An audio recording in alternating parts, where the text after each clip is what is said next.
Mesa.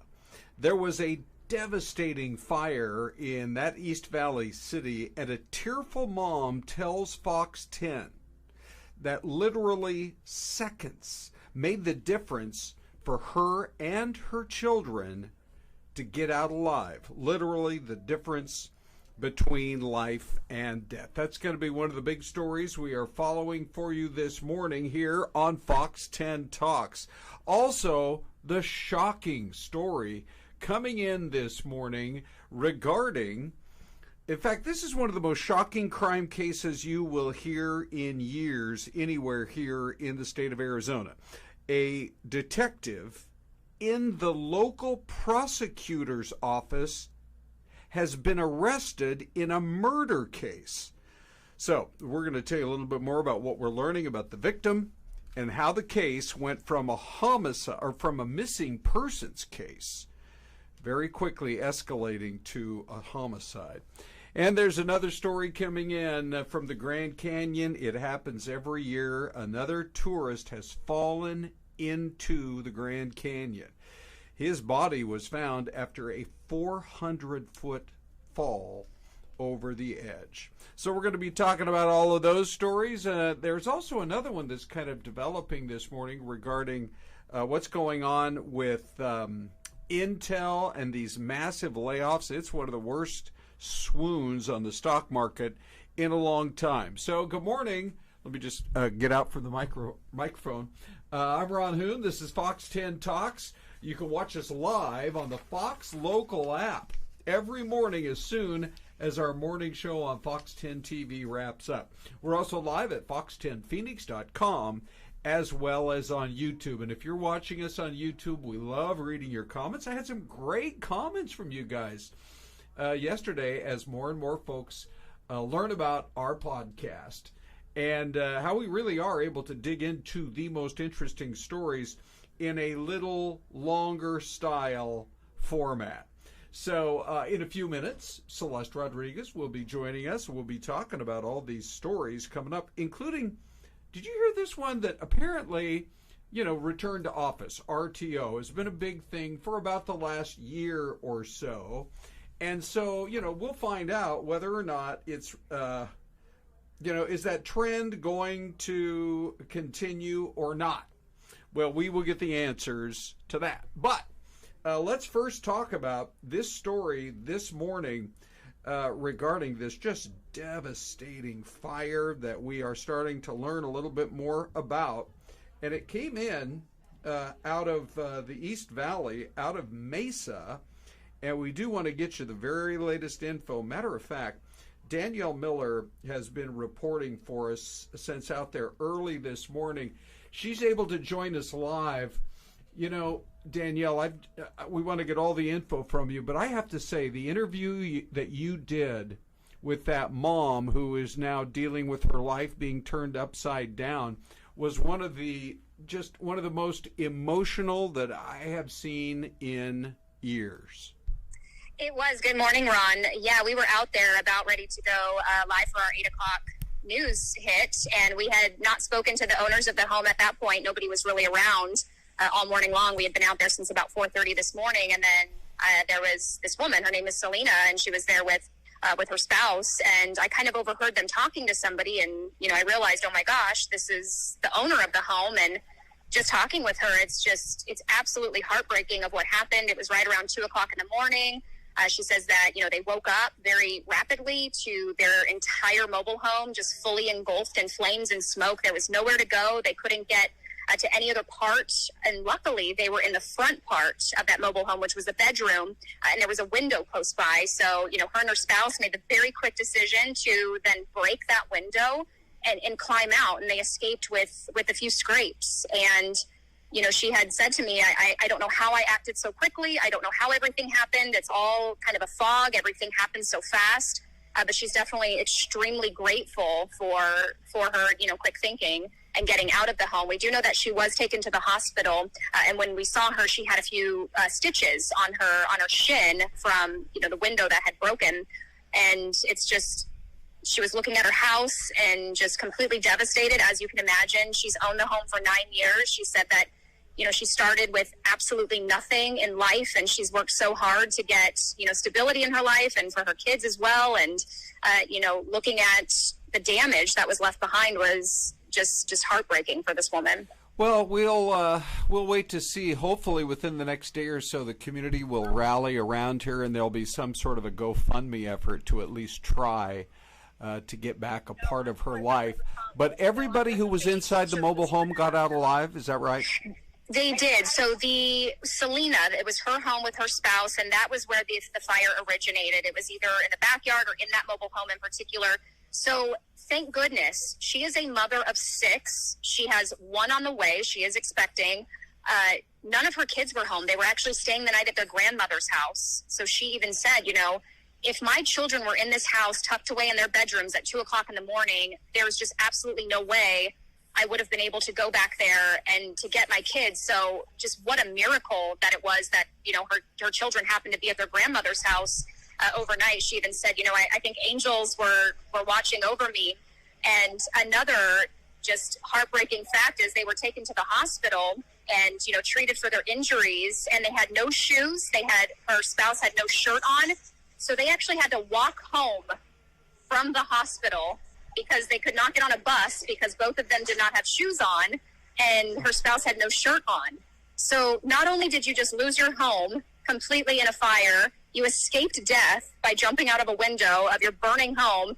You get taken to the hospital, and then you have to walk home from the hospital to come back and just look at the devastation that was left behind. That is just incredible. All right. Well, I have no doubt that the community is going to really rally around this woman and her husband and the whole family. I mean, if she's got a baby on the way, did we find out, is she close to delivery time? She is, and that's, during the interview, that's when she got the most emotional because she's due any day. She did get checked out, and, luckily the baby is okay. She's okay. No type of smoke inhalation or anything like that. But she said, we were so ready for the baby. We had the nursery ready. We had everything ready. We were prepared for this baby to come, and now we have nothing, and the baby is due any day. Wow. Well, okay, so I just want to make sure everybody's watching. I had said earlier that the mom and her, I thought a couple of her kids were there, but none of the kids were there, so it was just a matter of getting both she and her husband out. And to get out, they had to literally break a window. Those are not large windows inside these mobile homes. Yeah, exactly. They're not. And, the quick thinking, once they tried to open that bedroom window and realizing that there was just no other way to escape this house, it was the only option. Did firefighters give any early indication, which, by the way, if people are watching, which I know they do, from around the world as we are on YouTube and the Fox Local app as well. This is out in Mesa. It's the second largest city in the Phoenix metro area. Big city, about 500,000 people live there. This was basically right in the heart of the downtown on Main Street, and it actually impacted more than just people in the mobile home park. It did, yes. So right behind the mobile home park, there's a power pole that got kind of knocked down or damaged. So it knocked out power to the entire mobile home park, but then there's also, a Circle K over there. There's other things that got affected. And after the fire, the fire department discovered that there was a gas leak of some sort. So that was another, obviously dangerous situation happening out there. So the power was restored to kind of the surrounding areas, and it is still not restored just in the mobile home park. And that gas leak, we are told, is now under control. So that's definitely some good news there. They estimated that the power might be back on come right around noon or so today. Well, the fact that no lives were lost is incredible, because I'm showing our audience now just the charred remains of that actual mobile home. It looks like maybe their car or somebody's vehicle right next door burned up. Let me ask you one other real quick question, Danielle. Why was it difficult for the employees of one of the big transport companies who get to their vehicles to then go pick up pilots and co-pilots and drive them to Sky Harbor for early morning flights from Phoenix Sky Harbor to all kinds of destinations around the country? What was the situation with them? Why were they not able to get to their vehicles, and was that situation ever resolved? It was, yeah. So when we first arrived on scene, we could not get to the actual mobile home park, obviously, for, as they were continuing their investigation. So when we pulled up, we saw kind of a parking lot filled with people who were dressed very nicely. And at 3:30 in the morning, it was a little, kind of shocking. So we went over and talked to them, and they were drivers from a driving company. Their lot is directly behind this mobile home park of where they keep their vehicles. So all of these employees were showing up to work, and some were even dropping off their vehicle for the night. They were trying to clock out of work, and they couldn't get to those vehicles for quite some time. I believe it was right around 6:30 or so in the morning, 7 o'clock. That's when they were able to go get those vehicles. But speaking with one of the drivers, he was saying, if these pilots can't get to and from their hotel, that's their main job description is picking up these pilots. They were, assuming that flights might be delayed. So this, mobile home fire that's happening in Mesa could potentially be, affecting flights out of Phoenix Sky Harbor. So it was about 4 hours or so that they were locked out of that lot. Well, that's our Danielle Miller reporting live for us today. Just the whole situation there and the difference. She said that mom did say it was a matter of seconds between life and death. And Danielle out there doing such a great job reporting for us today. Danielle, thank you. You bet. Thank you. And just the fact that everybody got out of there okay, and that the kids were at grandma's.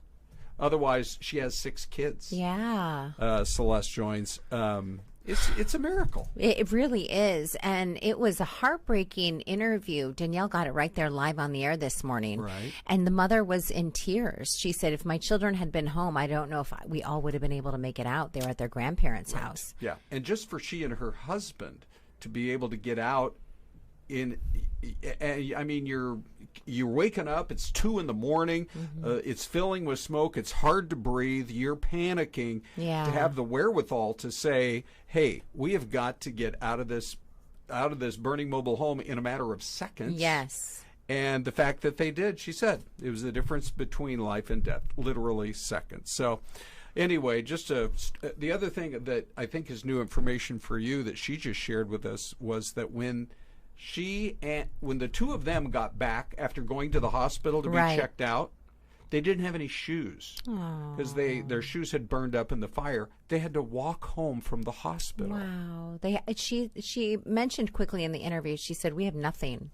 Everything has burned. Yeah. We will have to start over. And she had the nursery. She's pregnant. Yes, right. Yeah. Oh, the whole story is just really emotional. Wow. All right. Well, hopefully, as I say, the community will rally around them, and we'll find out more. There's another story that is really a heartbreaker. It comes in from the Grand Canyon, and another tourist has fallen into the Grand Canyon. A young man from Hickory, North Carolina. They found his body, if you can imagine this, 400 feet below the edge of the rim. He's now been identified, 20 years old, Abel Mejia. And he was up there not far from the Pipe Creek overlook. If you've never been to the Grand Canyon, you won't believe it when you first see it. Celeste, I always find it fascinating to be there with someone who has never seen it with their own eyes. Pictures just cannot tell the story. You just can't believe there's something that large on Earth. Yeah, no kidding. And beautiful. It is beautiful. Mesmerizing. Yeah. But they did a great job. The Park Service did. They did come out with a statement urging people to stay on designated trails. They also suggest you always be a safe distance away from the edge of the rim of 6 feet or more. And from the Facebook page where he was going to school, which is Indiana Bible College, they said, we feel deep sadness due to the tragic loss of one of our students, Abel Mejia. He was known for his warm smile and gentle spirit. So we send out our best wishes to his friends and family. The Grand Canyon is beautiful, but honestly, it can be dangerous too. It really can. There aren't very many rails, and nobody's watching you to make sure that you don't take that next step. Yes, that's a great point. All right, we'll take a break and be back in 2 minutes.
are looking at Mackinac City, Michigan. And boy, is that one beautiful stretch of the Midwest.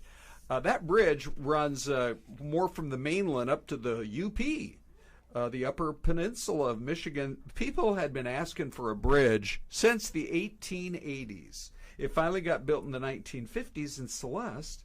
By the way, 79 today is a heat wave for them. Yes, no kidding. They'll be back to rain and low 70s next week. Doesn't that look beautiful? You see the people on the beach there just hanging out.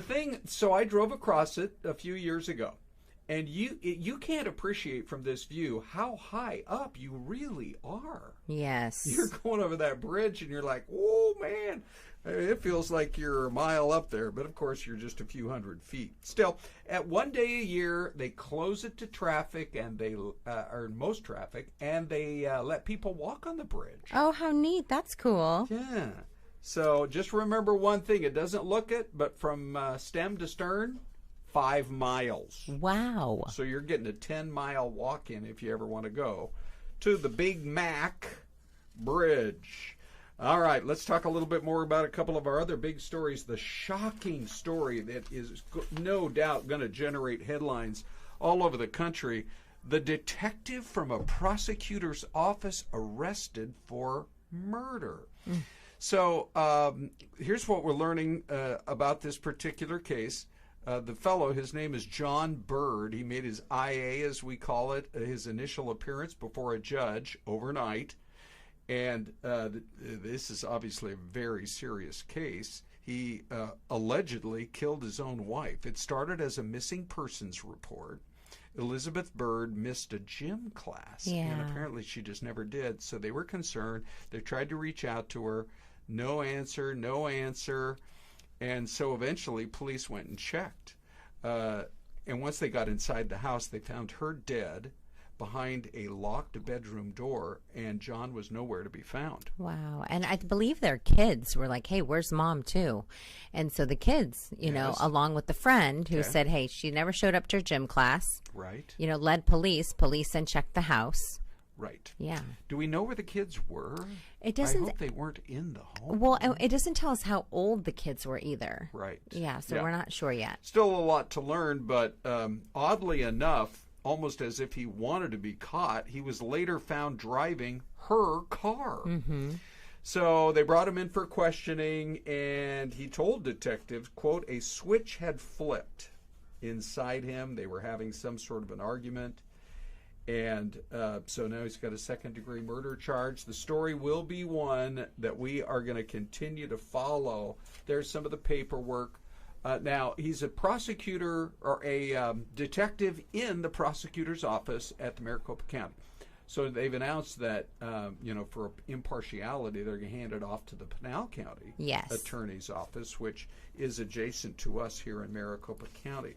But if anybody knows the law and how you're supposed to follow the law, it would be somebody who works in the prosecutor's office. Absolutely. It's such a wild story. It really is. All right, let's switch now to what's going on in the stock market this morning, because it is all bad all the time. Let me see if I can. This is worse than what we thought initially, Ron. Well, it started with about a 200-point downtrend. And at one point, Celeste, about 90 minutes ago, it was looking like it was going to go down 1,000 points. It was off about 950. And it's a combination of two things. Some of the biggest companies out there and the most prestigious companies are really reporting struggles with earnings. Intel is one of them. Yes. And, Intel, I did some digging, Celeste.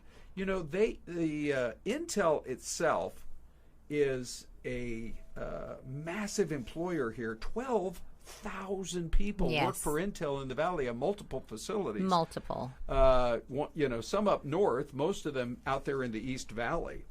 But the layoffs are going to be 15,000 total. I believe they have about 100,000 employees around the world. Mm-hmm. So obviously we're hoping the impact will not be severe, but anybody losing their job, especially with more and more signs that we are headed to to a slowdown in the economy, if not a recession. Yes. It's really raising some concerns about kind of where we're headed and what's going on with some of these companies. But it's sort of the 1-2 pitch. And, people are trying to figure out why were they not on the leading edge of artificial intelligence? Well, I have a bit of an inside story on this one. Oh, yeah. What's that? Okay, so my cousin works now. She worked at Intel here, and then she has now moved up to Santa Clara, and she works in the C-suite there. Okay. And so headquarters. Yeah, headquarters. Okay. And so we were at dinner, and we had this discussion about NVIDIA. Okay. And how there's this company, now their stock has dropped a little bit, but how they were kind of like on the up and coming, right, when it came to AI and a lot of the technology. And she said, it actually, the creator, the CEO of NVIDIA, it happened by accident. He was working on a different project, and he kind of accidentally came about this new development with AI and some of the other technologies that have recently come about, which has made him and his company that much more interesting to to investors, and so it was an accident. So I think all of them are working on these projects, but you have these young entrepreneurs like the man who now runs NVIDIA who are experimenting and trying new things, and sometimes things happen by accident and you come upon some, and it's funny because like a professor in a lab. Thank you. A mad professor. Well, she actually is very left-brained. We're the exact same age. Our moms are sisters. Okay. And I'm very right-brained. She says to me, she's telling me the story about NVIDIA. And I said, so it's kind of like the chimichanga. Because the chimichanga was an accident. And she looks at me and she says, go on. And I said, it was a burrito that accidentally fell in the oil. And see, this is why I need to be at more of your dinners. Thank you, Ron. I can tell people Celeste is able to relate food to everything. Thank you. Thank you. Well, we hope they get it turned around. That's for sure. Oh, brother, right. I know they're going to have some layoffs here. Yeah, it's rough. That's for sure. Hey, speaking of layoffs, a lot of people have been wondering, so we thought we would do the update for you on the speeding senator. Was she able to keep her job? This is the lady from the Tucson area, District 17, who got pulled over doing 71 in a 35. We were talking about this yesterday. That's a no-no for sure. And all of that publicity, I think, probably hurt her. And they finally called the race, and her challenger, Vince Leach, wins with a margin of about 1,000 votes. Wow. Yeah. This is the lady who, when they pulled her over, instead of saying, just waiting for the officer. What's your name, ma'am? Yes. Do you have any idea? She says, hello, my name is State Senator Justine Watson.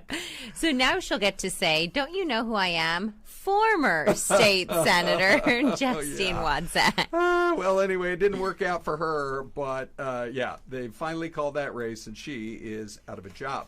All right, so let's see. We have two more stories to get to. I think we can go ahead and squeeze this one in. The All Parks Pass at Six Flags. So you had this story for us earlier this morning, but the program, they're going to start to roll it out at one park in Texas, and then they're going to roll it out at the other parks next year, and it's an all-park pass. Yes. For all of next year. That sounds pretty And it starts now. I think we're going to start seeing some of these big companies like this try to roll out some big time deals because inflation, the market, people really looking for deals right now. Yes, for sure. And I think people are saying, hey, with fall break coming up, Thanksgiving break, maybe this is something families can take advantage of. Okay. Yeah. We'll see. I mean, it's creative. Very creative. Right? It's like the all-you-can-eat deals at Olive Garden. Oh, who doesn't want Ron, those to continue? The soup and salad. Bring me some zuppa Toscana. Give me those breadsticks. Hey, this story, Celeste, as we show you some of the high-rise office buildings in the Great Valley of the Sun, that's kind of the Midtown area, we call it. There's a new office-related study that I know you're going to find interesting, Celeste. Okay, I'm listening. It comes to us from datingnews.com. Mm-hmm. And it found that since returning to office, at least one of the two sexes between men and women report that their romantic desire has gone up. Okay. Now, would you guess it's men Or would you guess it's women? I'm going to go, okay, the obvious choice would be men, but I'm going to go women. Are you? Yeah, with the non-obvious. The answer is women. Oh, okay, good. Yeah. So most of them attribute the fact that they're having better mental health, feeling better about themselves, feeling more confident, and why not look for love? And more powerful. Sure. They're like, I'm getting the paycheck. But strangely enough, it's not true for men. Now, this is mostly among Gen Z. Okay. So, kind of the younger crowd. What is Gen Z? That's more like in your 30s, correct? And I think your 20s, Your too. late 20s. Yeah. Okay. The majority of Gen Z guys said getting back to the office is ruining their love life. Oh, my goodness. Maybe because before, when they were home, their wife or girlfriend was right there. Yeah, combing their hair and, rubbing their feet, feeding them food. Oh, yeah, all of that. And you're freshly sprayed with your cologne. You're smelling good. You're not sweaty yet from the drive-in. No, but now you have to get in, go to work. Yes. Right. I know. Make $1. Well, anyway, I knew you would have some interesting perspective for us on that story. Celeste, the time has already come and gone. Too fast. This show needs to go 2 hours. Too fast. Yeah. Let's go to the mystery cam and see. Oh, sorry, I should have given Dino a little bit more heads up. We're going to go to the mystery cam now to see what he's come up with. And, oh, my. Oh, I've got to hang on here. There's the mystery cam. It's very Dutch or isn't it like the... Ooh, it is kind of, Dutch or Bavarian. Are you okay? Pennsylvania Dutch, Celeste. To me, it's too flat to be Pennsylvania. Probably. You're probably right, Ron. Yeah, I'm going to go like up in the Dakotas. I'm going to say like a South Dakota. I will tell you yes. that the Dakotas has a lot of Scandinavian families. A lot of Norwegians, Finnish, Sweden. Will you let me win if it's North Dakota, or does it have to be South Dakota? No, it has to be North Dakota. No, South Dakota. Oh, you saying South Dakota? That's what I'm saying. Are you trying to talk me into North Dakota? I'm trying to talk you into North Dakota. All right, let's see. Here we go, everybody. Celeste is pulling it out right now from the envelope. And let's see. Oh, Gaylord, Michigan. Well, we're all Michigan all the time today, aren't we? We showed the Big Mac Bridge a few minutes ago. So I didn't know this, but apparently, when a lot of people immigrated from Scandinavian countries, they made their way across the north, and many settled in North Dakota. Oh, for goodness sakes. Well, a few stragglers just said, I'm settling in Gaylord, Michigan. Maybe Gaylord was their uncle. We always love to get feedback from you guys, so if you have any input for us, we'll read your YouTube comments for sure. But email us right here and...